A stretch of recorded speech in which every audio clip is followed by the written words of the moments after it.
重要嘢要講3次，無敵嶺。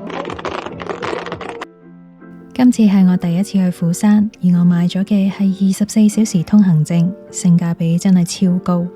因為我嘅通行證只係需要55,000韓元，但係我玩咗嘅景點加埋係需要159,000韓元，節省超過10萬韓元，划算呢。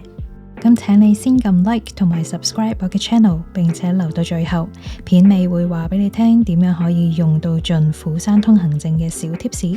事不宜遲，而家就開始啦。第一個景點，松島海上纜車。松島海水浴場就有呢個嘅天空步道。我哋其實搭纜車咧，就喺呢個嘅左手邊見到纜車出處嗰度嘅。咁但係啲人咧都可以行呢個嘅天空步道啦，一路咧就係去行到過去，沿住呢個天空步道咁樣繞道咁樣翻過去搭纜車嗰度。好，咁不如我哋而家去搭咗纜車先。我嘅望下先，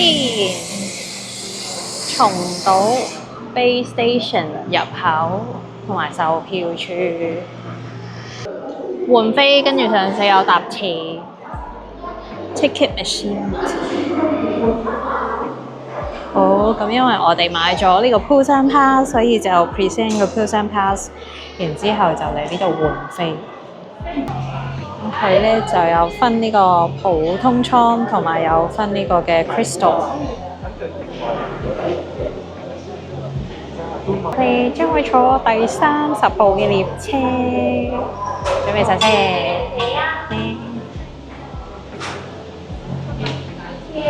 好上呢啦！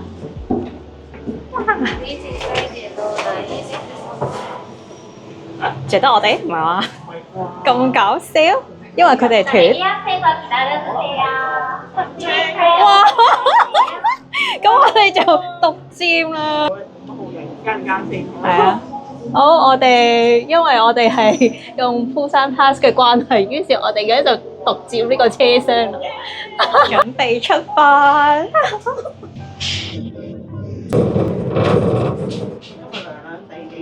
係啊。呢個就係松島纜車，呢個就係松島嘅海灘，佢哋所謂嘅海水浴場、車水浴站。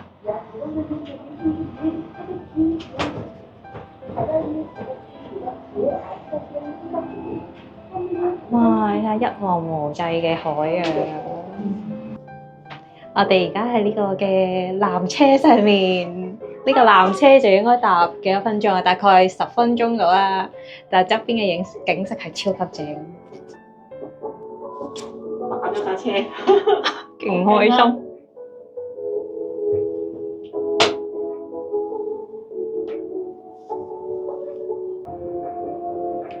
下邊咧就係仍然維修中嘅道路。咁其實之前咧係可以行嘅。但係因為大風啦嘅關係，咁所以咧佢有啲日久失修，於是而家咧仲喺度整緊。哇！見到條龍，呢個又係其中一個景點。跟住就有呢個廣場啦，仲有呢個風車。咁我哋一陣間應該就會行落去睇下可唔可以去到吊橋嗰邊啦。哦，皇宮吊橋應該係可以啊！希望唔係太大風，跟住閂咗條橋啊嚇！如果唔係嘅話咧，我哋就喺上嚟最頂嗰度，經過條橋就會過到去啦。好，呢個位咧就係呢個嘅吊橋位置啦。咁如果平時係可以出到去嘅咧，就可以沿住呢度咁樣出去出邊最外圍嘅位置去影相嘅。咁但係因為佢話今日太大風嘅關係，所以呢條吊橋係閂咗，所以今日無緣去啦。冇辦法，冇得行大吊橋，有行條細吊橋，好似小朋友咁，但係好傲啊！呢個公園咧係充滿恐龍嘅，佢亦都咧會話俾你聽呢個恐龍叫咩名。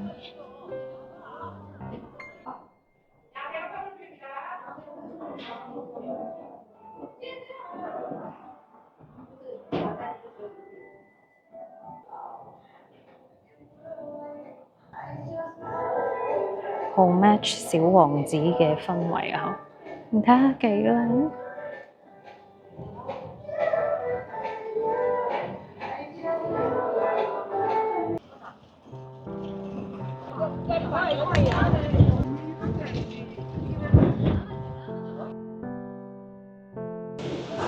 而家再次出發，返去松島嘅海灘。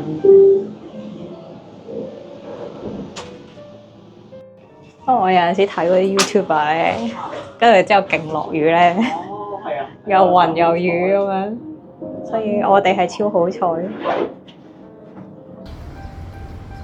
第二個景點 Skyline Luge 釜山，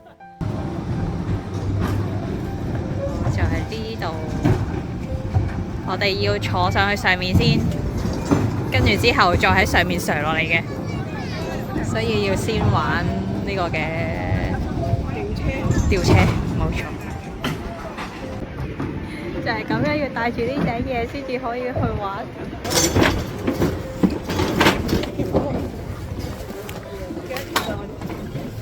好，而家咧就係喺嗰個山底咁樣坐呢個嘅小型吊車，跟住吊埋我哋要用嘅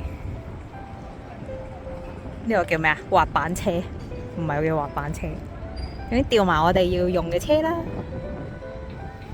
哇！你睇下呢個風景，嗰邊咧就係 Lotte World。一陣間就會咁樣沿住呢啲線落嚟啊！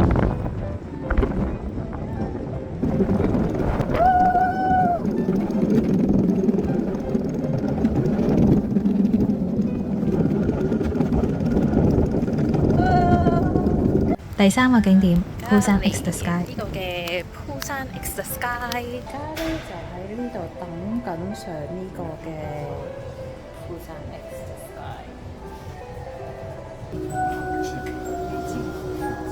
스카이크루즈 탑승을 환영합니다. 100층까지 열기구 테마로 56초 만에 올라가겠습니다. 영상과 함께 시작합니다.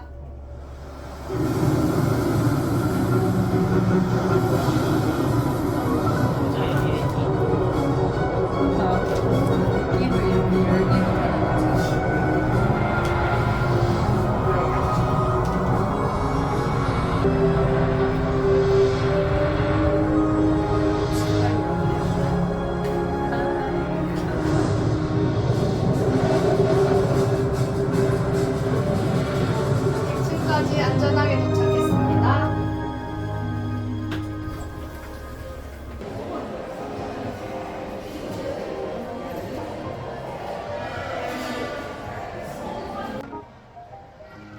就喺呢個嘅Busan X The Sky，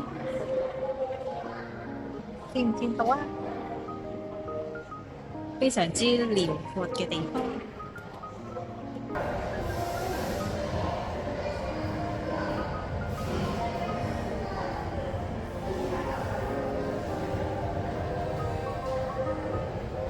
呢個咧就係呢個 Shocking Bridge。點解我叫 Shocking Bridge 咧？就因為佢係玻璃底的。哇！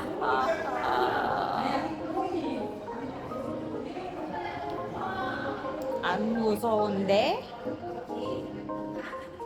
唔係好驚啫。驚嘛？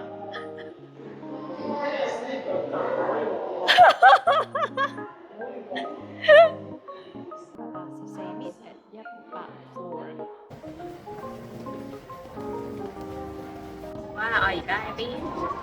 我而家就喺全球最高嘅 Starbucks。呢間就係喺釜山 X The Sky 嘅 Starbucks。咁佢咧就係99樓高，所以咧就係全球最高嘅一間 Starbucks。第4個景點 Yachtaholic 郵輪碼頭、遊艇泊嘅地方。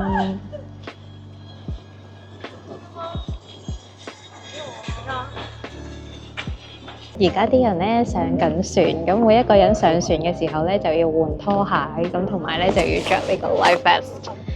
咁一陣間咧就應該再有一個 briefing 俾我哋嘅，咁然之後呢個咧就係而家黃昏嘅景緻啦，開心嗎？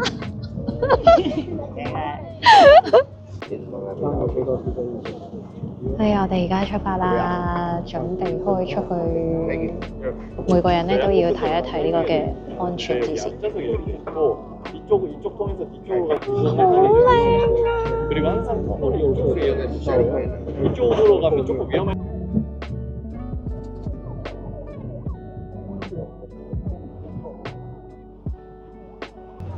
哇！救命咁靚，黐咗線！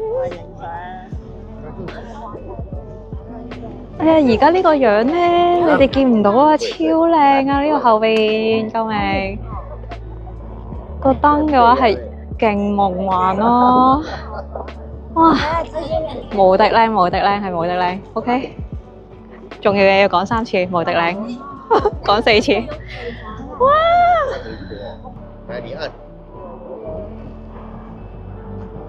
釜山通行證裏邊包嘅出海行程分別有 Yachtaholic、釜山遊艇俱樂部 G 同埋釜山鑽石灣遊艇，而我哋就揀咗 Yachtaholic。佢每一程大概50分鐘，遊艇只可以坐20個人。佢哋有飲品同埋小食供應。6點之後嘅行程係需要另外加5000蚊韓幣。天氣好嘅話，黃昏景加埋夜晚景實在太靚，所以強烈推薦各位一定要選擇黃昏至夜晚嘅時候出發。一啲簡食啦，同埋一啲飲品嘅，咁非常貼心。而家呢個太陽直接睇嘅話係超靚，係橙紅色嘅。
每晚佢哋都會放煙花，而其他嘅遊艇亦都會喺同樣嘅位置排成一線，全部一齊放，簡直係行程中嘅高潮。放完煙花之後，我哋就返返去港口啦。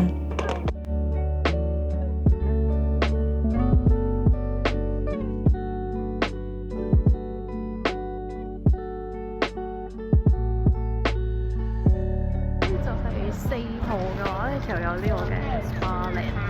第5個景點新世界 Sparland。Sparland 有22個溫泉池、13個主題熱療室同埋3溫暖。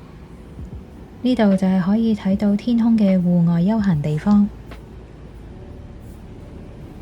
佢哋嘅房由10幾度至70幾度不等。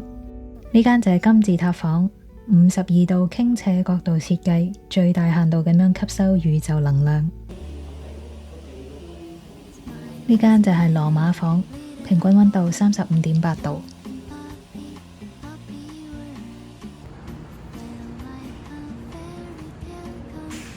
釜山嘅 station， 中間位置咧就有呢個嘅 Visit Busan Pass， 就要喺呢度先換飛，然之後咧先至去搭巴士。第6個景點，釜山觀光旅遊巴士。呢就係我哋今日會搭嘅1號線。我咧就首先去咗 Busan Station 裏邊啦，2樓去換一個呢啲券嘅，咁就可以搭足1日啦。我哋而家咧就會搭呢個嘅 Busan Bus City Tour Bus。我哋咧今日咧就會搭先1號線嘅。咁搭乘呢個嘅 Busan Tour Bus 嘅話咧，佢係可以有3條線選擇啦。咁係總之佢今日裏邊所有線嘅巴士都可以無限次乘搭嘅，即係你可以去翻同樣嘅線，再玩多次又得，去紅色或者橙色線都得。2번역은 영도해녀촌 노을전망대입니다. 2번역은 태종대입니다. This stop is 태종대. 次は태종대です。本站是太东台。 자, 이번 정류장은 태종대입니다. 자, 이번 정류장에서 6분간 정차 후 출발하도록 하겠습니다. 韓國 National Maritime Museum 就係我身後嘅呢一個。最後一個景點，國立海洋博物館。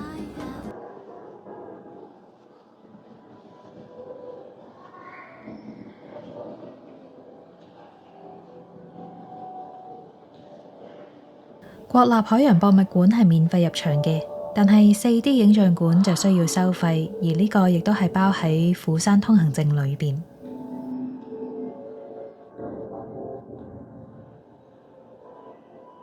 好，咁嚟到呢個海洋博物館啦，4樓呢度咧就有個 4D Theatre 嘅，而呢個嘅 Busan Pass 包嘅咧就係呢個嘅 3D Theatre 嘅 ticket。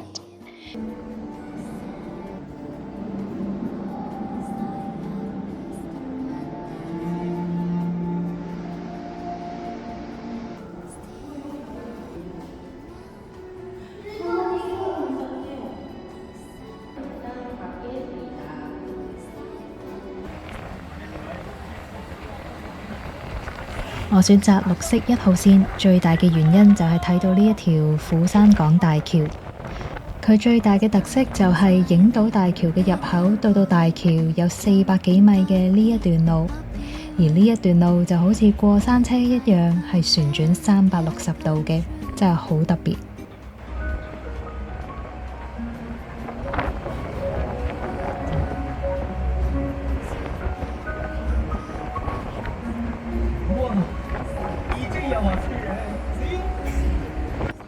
呢條係影島大橋，係日據時期所建嘅橋梁，亦都係釜山第一座嘅跨海大橋。為咗俾來往南港同埋北港嘅船隻經過，橋嘅設計採用咗單臂式活動橋嘅形式，所以每當有中大型嘅船隻要經過嘅時候，橋嘅一邊就會升起，令到船隻可以通行。好，呢個就係五綠島啦。咁點解叫五綠島咧？其實佢係由唔同嘅呢啲小嘅、勁小嘅小島啦，咁樣咧沿住呢個海岸線咁樣延伸出去嘅。咁嗰邊右邊咧就有一條好長，大概600米嘅一個堤壩啦。咁然之後咧就話由堤壩或者由呢個位望出去嘅時候咧，咁啊 depends on 你嘅視覺，就會有陣時見到5個島，有陣時見到6個島，所以呢度咧就叫五綠島啦。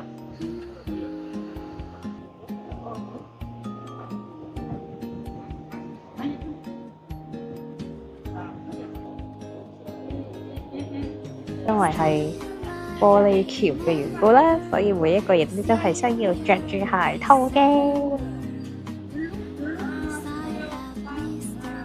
其實下邊咧係直接呢個嘅岩石啦，然之後咧就係海，出邊呢度咧就係睇到海。 1.0배를 서울에 있다.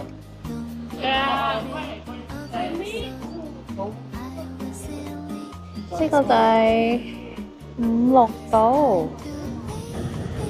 嗱，而家大風嘅話，呢條橋咧係少少震嘅 feel 到，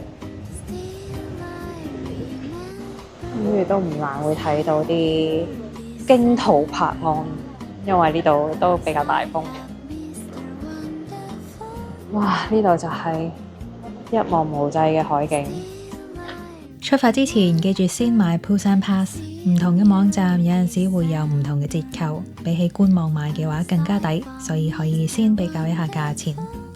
同時有啲項目需要預先預約，例如遊艇出海，所以記住訂咗之後先至好出發。